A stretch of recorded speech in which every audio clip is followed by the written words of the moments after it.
మాతృదేవోభవ అంటూ అమ్మలోని గొప్పతనాన్ని యావత్ ప్రపంచానికి తెలియజేసిన సంస్కృతి మనది.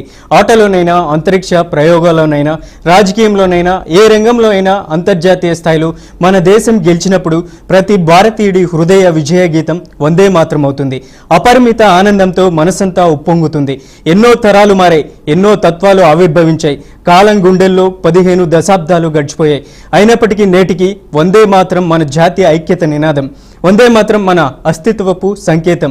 ఆనాటి స్వతంత్ర సంగ్రామంలోనైనా, నేడు వికసిత భారతంలో అయినా వందే మాత్రం మనకు జీవనోదయం, సత్యోదయం.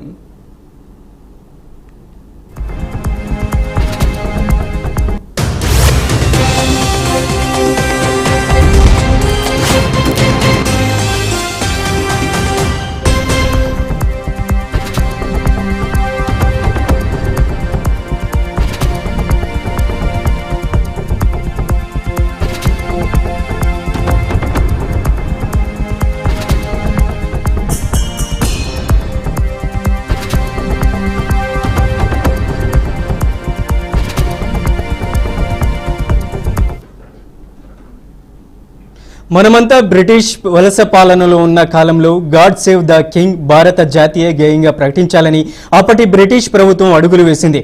ఆ సందర్భంలో ప్రముఖ బెంగాలీ రచయిత, ఆధునిక సాహితీ సామ్రాట్గా పేరొందిన బకిం చంద్ర చటోపాధ్యాయ మాతృభూమిని స్మృతిస్తూ, నమస్కరిస్తూ, మాతృమూర్తితో పోలుస్తూ, ప్రతి అక్షరంలో దేశభక్తిని నింపుతూ 2 పాదాలతో వందే మాత్రం గేయాన్ని 1875 నవంబర్ 7న బెంగాలీలో రచించారు. వందే మాత్ర గేయానికి ప్రస్తుతం 150 ఏళ్లు. ఈ సందర్భంగా వందే మాత్రం వేడుకలను దేశవ్యాప్తంగా విభిన్న కార్యక్రమాలతో పాటు 150 ప్రముఖ స్థలాల్లో 150 మంది గాయకుల సమక్షంలో భారత ప్రభుత్వం ఘనంగా నిర్వహించనుంది. నవంబర్ 7న వందే మాత్రం అన్ని విద్యా సంస్థలు సామూహికంగా ఆలపించారు. విద్యార్థులకు క్విజ్, వ్యాసరచన, ఉపన్యాస, దేశభక్తి పాటల పోటీల వంటి కార్యక్రమాలు కూడా నిర్వహించారు.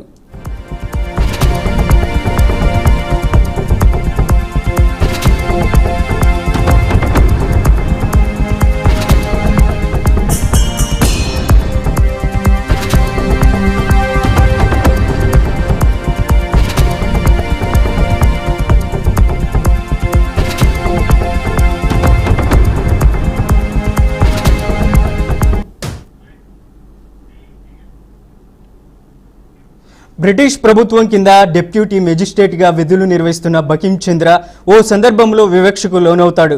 నాలాంటి వ్యక్తికే ఇన్ని అవమానాలు జరిగితే సామాన్య భారతీయుడు పరిస్థితి ఏంటనే ఆవేదనతో, ఆలోచనతో, బలమైన దేశభక్తి సంకల్పంతో రాసిన బ్రిటిష్ సామ్రాజ్యంపై సమర శంఖం పూరించిన వజ్రాయుధం వందే మాత్రం.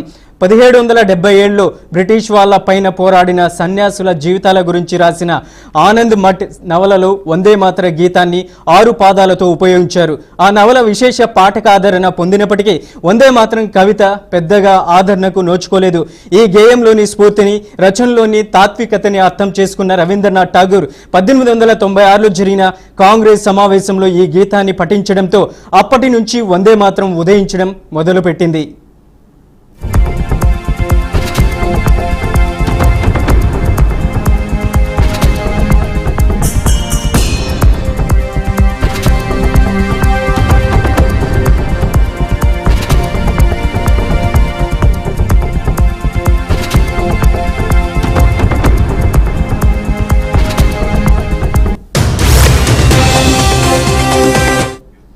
వందే మాత్రం గీతం ఒక మంత్రంలా ఉంది. ఇది స్వార్థం లేకుండా జీవితాన్ని దేశభక్తితో అర్పించిన బకిం చంద్ర అద్భుత రచన. దేశభక్తి భావాలకు, జాతి స్ఫూర్తికి ఇది పునాదిగా నిలిచింది అంటారు రవీంద్ర యోగి. బ్రిటిష్ వారు విభజించు పాలించు వ్యూహంతో హిందువులు, ముస్లింలు ఐక్యత దెబ్బతీయాలనుకున్నారు. 1905 బెంగాల విభజన సందర్భంలో వందే మాత్రం మన జాతీయ ఐక్యతకు ప్రతిబింబంగా నిలిచింది. ఓ విప్లవ గీతంగా, సమర నినాదంగా, నిరసన గీతమై వందే మాత్రం బ్రిటిష్ వాళ్ళపై యుద్ధం చేసింది. యావత్ భారత జాతితో స్వతంత్ర స్ఫూర్తిని రగిల్చింది. అప్పటి నుంచి స్వతంత్ర సంగ్రామంలో జరిగిన ప్రతి కార్యక్రమంలో, ప్రతి ఉద్యమంలో కులాలకు, మతాలకు అతీతంగా ప్రజలంతా వందే మాత్రం ఆలపిస్తూ మనలోని బలమైన స్వతంత్ర ఆకాంక్షను తెలియజేశారు. అన్ని భాషలో వందే మాత్రంను అనువదించి కరపత్రాలుగా మార్చారు. స్వతంత్ర పోరాట యోధులు వందే మాత్రాన్ని జైలు జీవితాల్లో కూడా ఆలపించి తమదైన ధైర్యాన్ని ప్రదర్శించారు. చివరికి బ్రిటిష్ ప్రభుత్వం వందే మాత్ర గీతాలాపనను నిషేధించింది.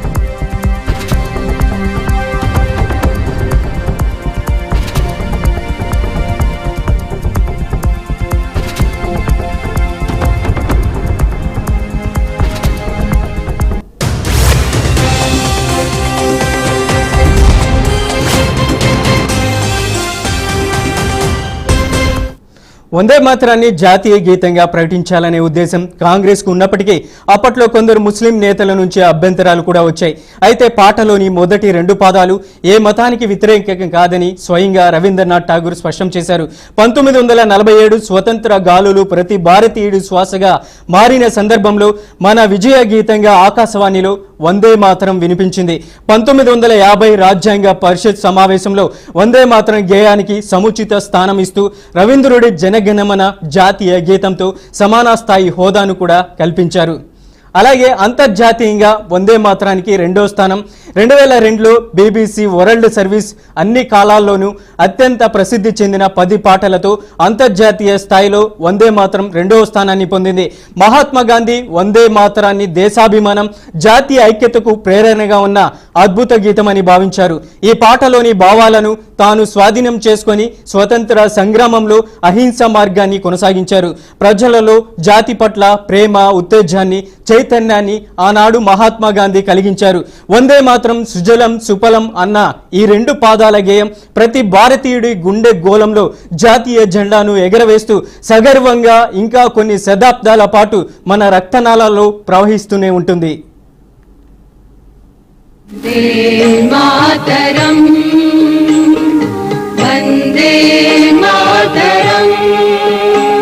कुछ ही दिनों बाद 7 नवंबर को हम वंदे मातरम के 150वें वर्ष के उत्सव में प्रवेश करने वाले हैं। 150 वर्ष पूर्व वंदे मातरम की रचना हुई थी और 1896 में गुरुदेव रविंद्रनाथ टैगोर ने पहली बार इसे गाया था। साथियों, वंदे मातरम के गान में करोड़ों देशवासियों ने हमेशा राष्ट्र प्रेम के अपार उफान को महसूस किया। हमारी पीढ़ियों ने वंदे मातरम के शब्दों में भारत के एक जीवंत और भव्य स्वरूप के दर्शन किए हैं। इसकी रचना बंकिम चंद्र चट्टोपाध्याय जी ने सदियों की गुलामी से शिथिल हो चुके भारत में नए प्राण फूंकने के लिए की थी। वंदे मातरम का उद्घोष 140 करोड़ भारतीयों को एकता की ऊर्जा से भर देता है। वंदे मातरम, वंदे मातरम,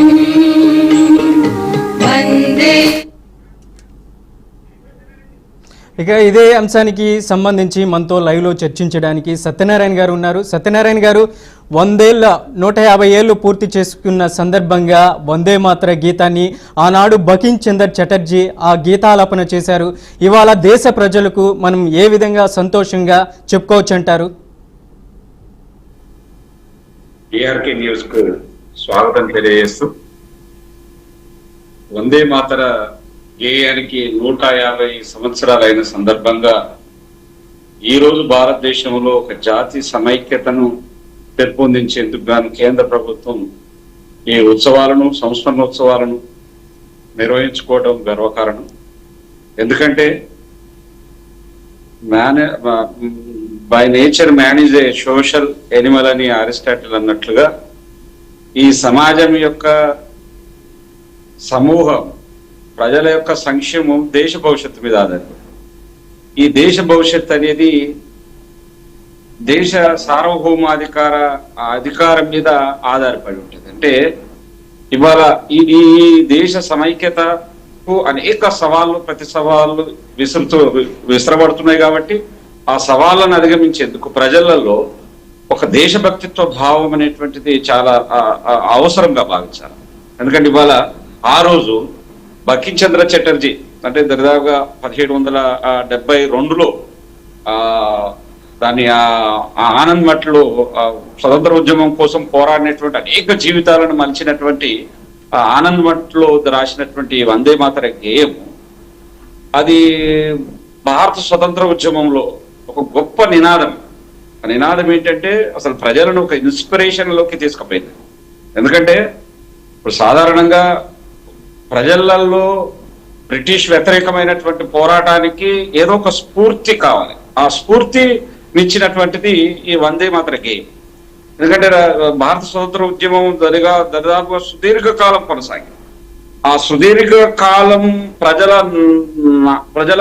ఆలోచనలో, ప్రజల వాయిస్ లో ఒక గుంపుగా కోట్లాది మంది ప్రజల యొక్క గొంతుకల నుంచి అది ఈ దేశం నాది, ఈ భారతదేశం మాది అనేటువంటిది బ్రిటిష్ వలసవాద సామ్రాజ్యపు సంఖ్యలను తెప్పుకునేటువంటి నిరంతర పోరాటానికి స్ఫూర్తినిచ్చింది వందే మాతరం. ఎందుకంటే దేశభక్తిత్వ భావం అంటే నిజంగా భారత స్వతంత్ర ఉద్యమం దాదాపుగా ఈస్ట్ ఇండియా కంపెనీ చట్టబద్ధమైన పాలన వచ్చిన తర్వాత బ్రిటిష్ పార్లమెంటు ఈ ప్రత్యేకమైనటువంటి పరిపాలనలోకి అడుగుపెట్టిన తర్వాత వాళ్ళు బ్రిటిష్ అధికారం చాలా నిరంకుశంగా కొనసాగుతున్నటువంటి క్రమంలో ప్రజలందరినీ, జాతినందరినీ కూడా సంఘటిత మా దేశం మాకు కావాలి, మా ఈ దేశానికి స్వతంత్రం కావాలనేటువంటి ఒక పోరాటానికి స్ఫూర్తినిచ్చింది గే. ఎందుకంటే ఆ రోజు చాలా చాలా చారిత్రకమైనటువంటి పోరాటాలు జరిగింది. ఉదాహరణకు 1857 భారత స్వతంత్ర ఉద్యమాన్ని అణచివేసి ఇక్కడ ఉండబడినటువంటి సంస్థానాలన్నింటినీ కూడా ఈ అఖండ భూభారతాన్ని మొత్తంగా కూడా హస్తగతం చేసుకున్న తర్వాత ప్రజలలో ఈ పరాయి పాలన, బ్రిటిష్ పరిపాలన తొలగిపోవాలి, స్వపరిపాలన ఉండాలి, ఈ దేశానికి స్వతంత్రం కావాలి, దేశ స్వతంత్రం యొక్క సంఖ్యలను అంటే నిరంకుశ సంఖ్యలను తెప్పి దేశ సార్వభౌమాధికారాన్ని మనమే పరిపాలించుకునేటువంటి ఒక స్వతంత్ర పోరాటం చాలా స్ఫూర్తి అది. ఎందుకంటే ఇలా వందే మాతరం కావచ్చు, జనగమన ఇది బెంగాలీ భాషలో రాసిన తర్వాత ఆ రోజు జాతీయ ఉద్యమ నాయకులందరూ కూడా దీన్ని ఆమోదించి ప్రతి గొంతుక నుంచి ఒక నినాదంగా, ప్రతి గొంతుక నుంచి ఒక వాయిస్ నుంచి, తన ఆలోచన నుంచి మొత్తం ఒక దేశభక్తిత్వ భావాన్ని మొత్తంగా పురికొల్పినట్టు సందర్భం. అందుకే ఈ దేశం కోసం అవసరమైతే చచ్చిపోతామని చెప్పి చచ్చిపోతాను కూడా అనేక త్యాగాలు, ఎన్ని త్యాగాలు ఉన్నాయంటే లక్షలాది మంది లాఠీలు, బ్రిటిష్ లాఠీలు దేశ స్వతంత్రం కోసం పోరాడుతున్నటువంటి వాళ్ళ మీద కరాల నృత్యం చేసిన, తుపాకీ తూటాలు పేలుతున్నా, ఫిరంగులు పేరుతున్నా దేనికి తెరవకుండా ఈ దేశం నాది, పరాయి పాలన నుంచి మేము విముక్తి పొందాలని చెప్పేసి ఒక స్ఫూర్తితోటి, జయంతో, ఆలోచనతోటి పోరాడినటువంటి వీళ్ళది నిజంగా అంటే చరిత్ర పుటల్లో లేని అనేక త్యాగాలు. ఎందుకంటే భారత స్వతంత్ర ఉద్యమం నుంచి 1942 క్విట్ ఇండియా ఉద్యమం జరిగినటువంటి అనేక పోరాటాల రూపాలు కావచ్చు. ఎందుకంటే ఇంకా గాంధీజీ స్వతంత్ర ఉద్యమాలకు రాలేదు. ఎందుకంటే గాంధీజీ ఎరాను మనం 1920 నుంచి 47 వరకే చూడాలి. అంటే 1875 నుంచి 1920 వరకు, అంటే గాంధీజీ ఇంకా ఉద్యమంలో రానప్పుడుకే ఈ దేశభక్తిత్వ భావం అన్ని, ఈ వందే మాతర గేయం అనేది ప్రజలలో చాలా ఒక పురికొల్పిగా భావించాలి. ఎందుకంటే ఆ రోజు ప్రజలందరూ కూడా ఈ బ్రిటిష్ పరిపాలనకు వ్యతిరేకంగా ఒక సమూహంగా, ఒక సంఘటితంగా ఎక్కడికక్కడికి పోరాటం ఉంటుంది. అంటే నిరంతరం బ్రిటిష్ సామ్రాజ్యవాదాన్ని, ఆ సామ్రాజ్యవాదపు వలసవాదపు దోపిడీ సంఖ్యలను నుంచి విముక్తి కావాలి, మనకు స్వేచ్ఛ స్వతంత్రం కావాలి, మనకు రాజ్యాంగం కావాలి, మనకు నివసించే హక్కు కావాలి, జీవించే హక్కు కావాలి, మనం మొత్తంగా కూడా ఒక పరాయి పాలన నుంచి విముక్తి కావాలనేటువంటి పోరాటం స్ఫూర్తి అనేది అది నిజంగా కూడా అది అది వర్ణించలేనటువంటిది.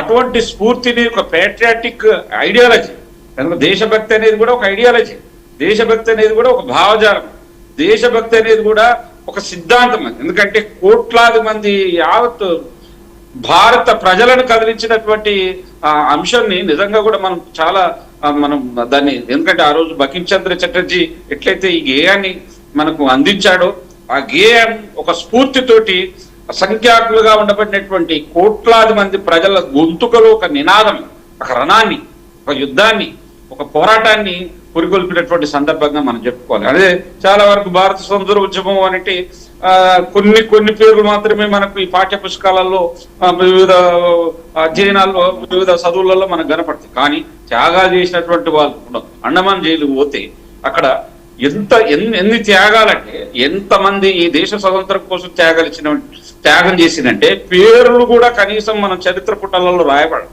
అందుకే అసలు ఈ దేశంలో చరిత్రలో ఈ స్వతంత్రం కోసం పోరాడినటువంటి వాళ్ళు, ఒకే భావజాలంతో ఉండబటువంటి వాళ్ళు చాలా మందిని విస్మరించారు. ఆ త్యాగదనులను వెలికి తీయవలసినటువంటి అవసరం కూడా ఉన్నది. ఎందుకంటే ఇవాళ మనం స్వేచ్ఛావాయువులు పీల్చుకుంటున్నాం, దేశ స్వతంత్రంలో ఎన్నికలు నిర్వహించుకుంటున్నాం, అక్కడ ప్రధానమంత్రి నుంచి ఇక్కడ కింది స్థాయి సర్పంచ్ వరకు కూడా ఎన్నికలు నిర్వహించుకుంటున్నాం అని అంటే ఇది ఒక స్వతంత్ర సార్వభౌమాధికార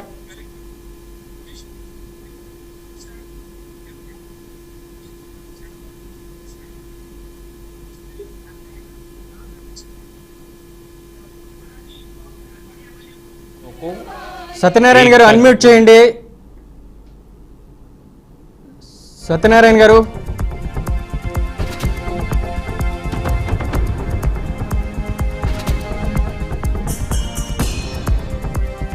భావానికి బీజాన్ని నాటినటువంటి ఈ ధ్యేయాన్ని నిరంతరం పిల్లలలో, ఇప్పుడు ఉన్నటువంటి మోడర్న్ పిల్లలలో, ఆధునికంగా పిల్లలలో ఈ ఆలోచన వందే మాతర గేయం ఏ పరిస్థితుల్లో రాయబడ్డది, ఆ గేయాన్ని ప్రజలు ఏ విధంగా ఒక నినాదంగా ఎంచుకున్నారు, ఆ నినాదమే దేశ భక్తిత్వ భావాన్ని పెంపొందించింది.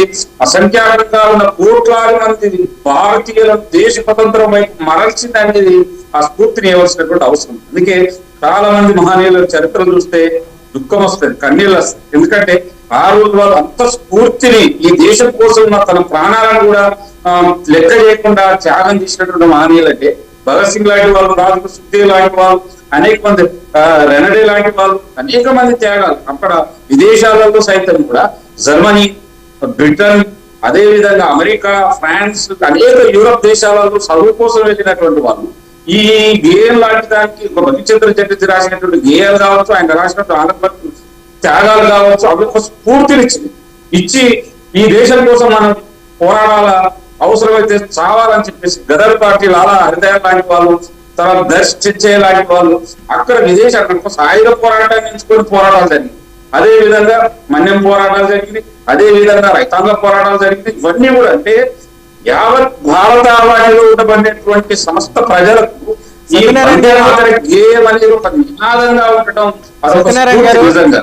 అంటే చరిత్ర లోతుల్లోకి మనం వెళితే త్యాగాలు సత్యనారాయణ గారు ప్రధానంగా ఏదైతే మనం వందే మాతరం గురించి మనం మాట్లాడుకుంటున్నామో ఆనాడు వివక్షకు వ్యతిరేకంగా ఏర్పడినటువంటి గాయం వందే మాతరం. దాదాపు అప్పటి బకిం చంద్ర చటర్జీ 1875లో ఈ వందే మాతరం గీతాన్ని అయితే రాశారు. తదనంతరం జరిగినటువంటి పరిణామాలతో 1947లో ఈ వందే మాతరాన్ని ముస్లింలు దీన్ని అడ్డుకోవడం జరిగింది. దాంట్లో రెండు సంబంధించినటువంటి జాతికి సంబంధించినటువంటి ఉన్నాయనేసి ఆ తదనంతరం జరిగినటువంటి పరిణామాల్లో రవీంద్రనాథ్ ఠాగూర్ దీంట్లో ఎటువంటి అభ్యంతరాలు లేవనేసి దాన్ని రాజ్యాంగబద్ధంగా 1950లో ఆమోదించారు. ఎలా చూడొచ్చు అంటారు? అప్పటి నుంచి ఈ రోజు వరకు మన భారతదేశంలో ఉన్నటువంటి 150 కోట్ల ప్రజలకు ఇది స్ఫూర్తిదాయకం అనుకోవచ్చా?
సత్యనారాయణ గారు 1875లో బకిం చంద్ర రాసినటువంటి ఏదైతే వందే మాతరం కానీ తదనంతరం రాసినటువంటి ఏదైతే రవీంద్రనాథ్ ఠాగూర్ జనగణమన కానీ ఈ రెండు దేశ ప్రజలకు ఆత్మగౌరవానికి స్ఫూర్తిదాయకం అనుకోవచ్చా?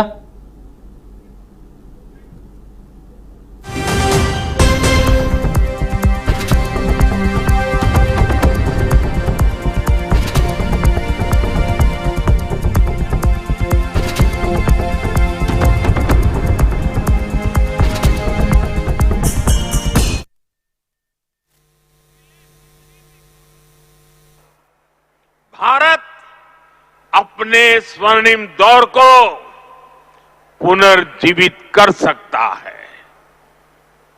और इसलिए उन्होंने आह्वान किया, वंदे मातरम। साथियों, गुलामी के उस कालखंड में भारत को नीचा और पिछड़ा बताकर जिस तरह अंग्रेज अपनी हुकूमत को जस्टिफाई करते थे, इस प्रथम पंक्ति ने उस दुष्प्रचार को पूरी तरह से ध्वस्त करने का काम किया। इसलिए वंदे मातरम केवल आजादी का गान ही नहीं बना, बल्कि आजाद भारत कैसा होगा, वंदे मातरम ने वो सुजलाम सुफलाम सपना भी करोड़ों देशवासियों के सामने प्रस्तुत किया। साथियों, आज ये दिन हमें वंदे मातरम की असाधारण यात्रा और उसके प्रभाव को जानने का अवसर भी देता है। जब सन 1875 में बंकिम बाबू ने बंग दर्शन में वंदे मातरम प्रकाशित किया था, तो कुछ लोगों को लगता था कि ये तो केवल एक गीत है, लेकिन देखते ही देखते वंदे मातरम भारत के स्वतंत्रता संग्राम का कोटि कोटि जनों का स्वर बन गया। एक ऐसा स्वर जो हर क्रांतिकारी की जबान पर था, एक ऐसा स्वर जो हर भारतीय की भावनाओं को व्यक्त कर रहा था। आप देखिए, आजादी की लड़ाई का शायद ही ऐसा कोई अध्याय होगा जिससे वंदे मातरम किसी न किसी रूप से जुड़ा नहीं था। 1896 में गुरुदेव रवींद्रनाथ ठाकुर ने कोलकाता अधिवेशन में वंदे मातरम गाया। 1905 में बंगाल का विभाजन हुआ। ये देश को बांटने का अंग्रेजों का एक खतरनाक एक्सपेरिमेंट था, लेकिन वंदे मातरम उन मंसूबों के आगे चट्टान बनकर के खड़ा हो गया। बंगाल के विभाजन के विरोध में सड़कों पर एक ही आवाज थी, वंदे मातरम। साथियों, बरिसाल अधिवेशन में जब आंदोलनकारियों पर गोलियां चली, तब भी उनके होठों पर वही मंत्र था, वही शब्द थे, वंदे मातरम। भारत के बाहर रहकर आजादी के लिए काम कर रहे वीर सावरकर जैसे स्वतंत्र सेनानी, वो जब आपस में मिलते थे तो उनका अभिवादन वंदे मातरम से ही होता था।